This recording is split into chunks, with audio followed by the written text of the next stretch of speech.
একটা নারীর জন্য সবচাইতে বিশ্বাসের জায়গা হচ্ছে দুনিয়াতে তার স্বামী।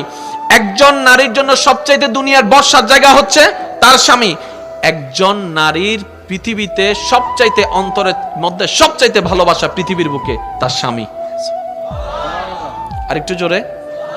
কোন একজন মেয়েকে জিজ্ঞেস করেছিল যে আপনি যাকে যাকে ভালোবাসেন একটু লিস্ট করেন।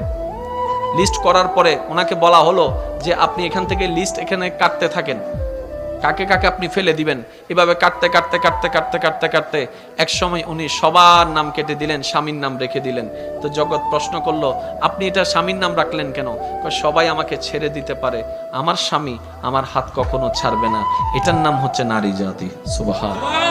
আপনি একটু খেয়াল করে দেখেন না, আপনি আমি নিজের এলাকা ছেড়ে যদি কোথাও যাই ৩-৪ দিন পরে কিন্তু আর ভাল লাগে না।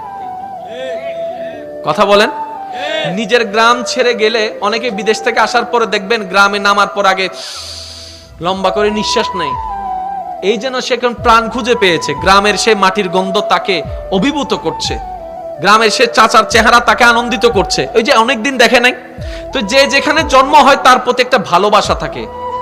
আমাদের মা বোনদেরকে দেখেন, যেখানে জন্ম হয়েছে, যেখানে ছোটবেলা থেকে বড় হয়েছে, যে উঠানে খেলেছে, যে ঘর ছেড়েছে, যে ঘরে খেলেছে, যে ঘরে থেকেছে, যে পরিবারে বড় হয়েছে, হঠাৎ করে একটা প্রস্তাব আসলো, অচেনা এক পরিবারের মধ্যে চলে যাচ্ছে, অচেনা একটা পরিবারের মধ্যে চলে যাচ্ছে, অচেনা এক সমাজে চলে যাচ্ছে। জীবনও কোনোদিন থাকে নাই সেই ঘরে, ওই ঘরে চলে যাচ্ছে। দেখে নাই কোনোদিন মানুষটাকে, ওই মানুষের ঘরে চলে যাচ্ছে। এবার একজন মানুষ হঠাৎ করে এইরকম সিচুয়েশন কিভাবে কমপ্লিট করতে পারে, অবাক লাগে। মনে রাখবেন, আল্লাহ তাআলা যদি